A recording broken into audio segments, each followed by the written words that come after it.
Hello बच्चों, आज की क्लास में हम आगे का टॉपिक कंटिन्यू करेंगे जिसमें हम पढ़ेंगे एरिया के बारे में। Area of regular figures.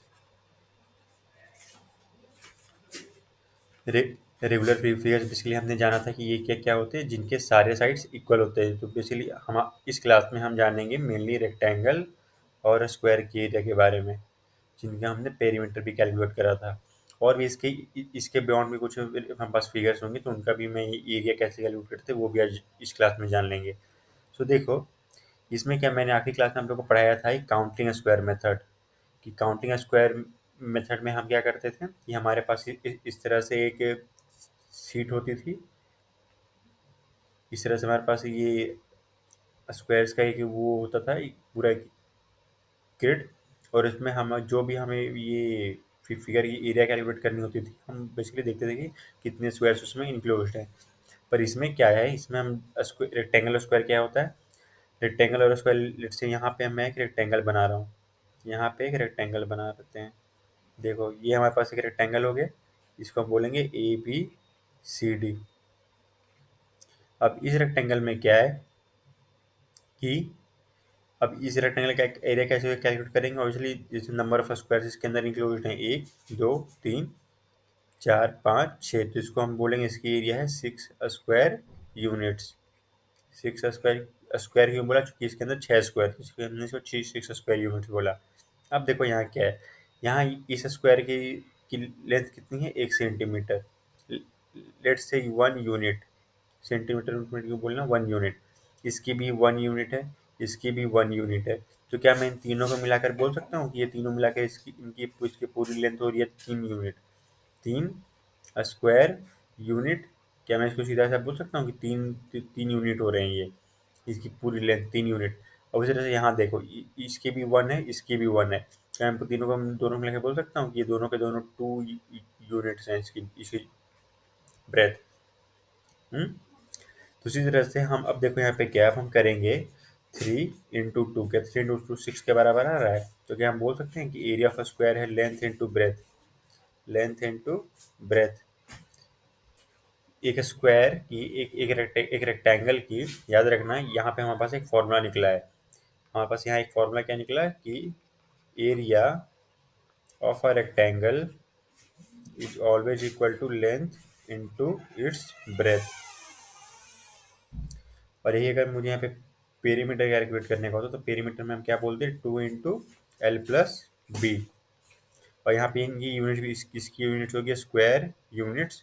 ये यूनिट्स की जगह कुछ भी हो सकता है, सेंटीमीटर मीटर इस तरह से करके, इतना सेंटीमीटर स्क्वायर मीटर स्क्वायर इस तरह से। और इसकी क्या होती है, सिंपल सी सेंटीमीटर या मीटर टाइप कुछ भी पेरीमीटर की। तो ये आपको ध्यान रखना है, एरिया हमेशा स्क्वायर में स्क्वायर यूनिट्स में हम बोलते हैं, पेरीमीटर सिंपल सी लेंथ होती है। अब उसी तरह से हम आते हैं यहाँ पर एरिया ऑफ स्क्वायर। अब हम आएंगे एरिया एरिया ऑफ स्क्वायर पर। तो देखो, ये एरिया ऑफ स्क्वायर किस तरह होता है। अगेन इसके लिए भी हम वही सेम मेथड अप्लाई करेंगे। सबसे पहले मैं यहाँ पे ड्रॉ करूँगा एक स्क्वायर की हमारी अपनी अपनी ग्रिड।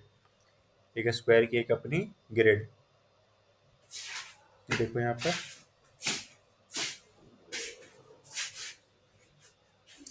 हम अब मैं बोल रहा हूँ कि इस स्क्वायर में अब ये जो हमारे पास यहाँ पे ये स्क्वायर की आ रखी है ग्रिड, यहाँ पे मैं बनाऊंगा एक स्क्वायर। तो दो ऐसे, दो ऐसे,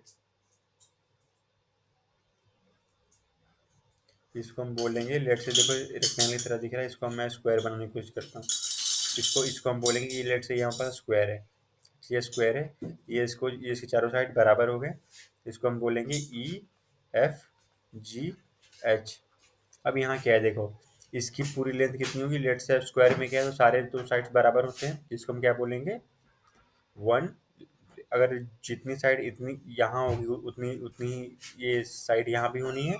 तो क्या बोल सकते हैं, अब देखो यहाँ पे तुम्हें एक तरह से क्या बोल सकते हो कि a square is a special case of rectangle. A square is a special case of rectangle. इसका मीनिंग क्या हुआ, स्क्वायर एक रेक्टेंगल, यानी कि मैं बोल सकता हूँ कि अगर कोई रेक्टेंगल है, मैंने उसके दोनों साइड बराबर कर दिए, तो हमें जो भी मिला उसको हम स्क्वायर बोलेंगे, उसको हम स्क्वायर बोलेंगे। क्या मैं बोल सकता हूँ कि स्क्वायर बेसिकली एक रेक्टेंगल ही है। जिसके ऑपोजिट साइड्स बराबर होते हैं। पर बोल सकते हैं यहाँ क्या कि स्क्वायर बस होता क्या है कि रेक्टेंगल में हमने क्या दोनों साइड को बराबर कर दिया, तो उसको हमने स्क्वायर बोल दिया। मैं बोल सकता हूँ कि स्क्वायर जो स्पेशल केस ऑफ रेक्टेंगल है। तो अभी मैंने रेक्टेंगल का थोड़ी देर पहले आप लोग क्या बताया था, एरिया ऑफ रेक्टेंगल क्या बताया था, एरिया ऑफ रेक्टेंगल होता है लेंथ इंटू ब्रेथ।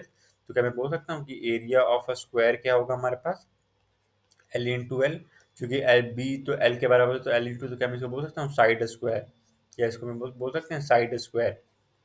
एल क्या है यहाँ पे, एक साइड है, दूसरी एल भी साइड है, तो क्या हमने बोल दिया कि ये साइड स्क्वायर है। तो एरिया ऑफ स्क्वायर क्या होता है, साइड स्क्वायर, यानी कि उसका जो भी साइड है उसको स्क्वायर कर दो। अगर उसकी साइड की लेंथ 2 है तो 2 इंटू 2 कर दो, यानी कि 4 स्क्वायर यूनिट्स, 4 स्क्वायर यूनिट्स है एरिया ऑफ स्क्वायर। तो इस तरह से बेसिकली रेक्टेंगल और स्क्वायर के हम एरिया कैलकुलेट करते हैं यूजिंग काउंटिंग स्क्वायर मेथड। तो किस तरह से इनके मेरे टिपिकल फार्मूलाज भी है। अगर इनसे कुछ क्वेश्चन हमें सॉल्व करने हो, लेट से मेरे पास एक रेक्टेंगल है, एक रेक्टेंगुलर मेरे पास प्लॉट है। अच्छा, एक रेक्टेंगुलर प्लॉट है मेरे पास, ये पूरा मेरे पास एक रेक्टेंगुलर प्लॉट है यहाँ पर, ये पूरा एक। मैंने बोला कि आप इसकी पूरी एरिया कैलकुलेट करो। इसकी दी हुई कि ये 15, ये 15 मीटर है और ये 6 मीटर है। एरिया कैसे निकालेंगे, 15 metre into 6 metre into 6 metre. क्या हम इसको इस तरह बोल सकते हैं, 90 मीटर। अब मैं यहाँ देखो स्क्वायर कैसे लिखा दे, ये देखो यहाँ मीटर है, यहाँ मीटर है, क्या ये दोनों मीटर मल्टीप्लाई होकर मीटर स्क्वायर हो जाएंगे। इसलिए यहाँ पे हम हमेशा मीटर स्क्वायर ये स्क्वायर के फॉर्म में लिखते हैं, चूंकि दो सेम यूनिट की क्वांटिटी हम यहाँ मल्टीप्लाई कर रहे हैं, इसीलिए यहाँ पे हमेशा स्क्वायर होता है। हम क्या बोलते थे, 2 इंटू 2 बोलते थे ना, कि इसको 2 स्क्वायर हो गया, यानी कि 2 स्क्वायर, यानी कि 2 इंटू 2। तो इसी तरह से यहाँ भी है, ये 15 मीटर इंटू 6 मीटर, दोनों की यूनिट तो सेम है, दोनों की यूनिट सेम है, दोनों की यूनिट सेम यूनिट को हमने मल्टीप्लाई कर दिया, इसलिए हमने बोल दिया मीटर स्क्वायर। यही अगर यहाँ पे मेरे पास कुछ इस तरह से आ जाए, 1500 सेंटीमीटर गुने 600 सेंटीमीटर, तो यहाँ पे हम क्या लिखेंगे, यहाँ पे हम लिखेंगे 90,000 centimetre square, 90,000 centimetre square, sorry 90,000 नहीं, ये होगा, हाँ, 900,000 सेंटीमीटर स्क्वायर। देखिए जिस तरह से यहाँ पे सेंटीमीटर, तो इसलिए यहाँ पे हमेशा स्क्वायर लिखते हैं, तो इसका आपको ध्यान रखना है, ये नहीं कि यहाँ पे पेरीमीटर एरिया में कंफ्यूज कर जाना। पेरीमीटर में क्या होता है, सिर्फ एडिशन होता है। पेरीमीटर में हम बाउंड्रीज को, जो भी लेंथ है, लेंथ ऑफ बाउंड्री हम ऐड करते रहते हैं।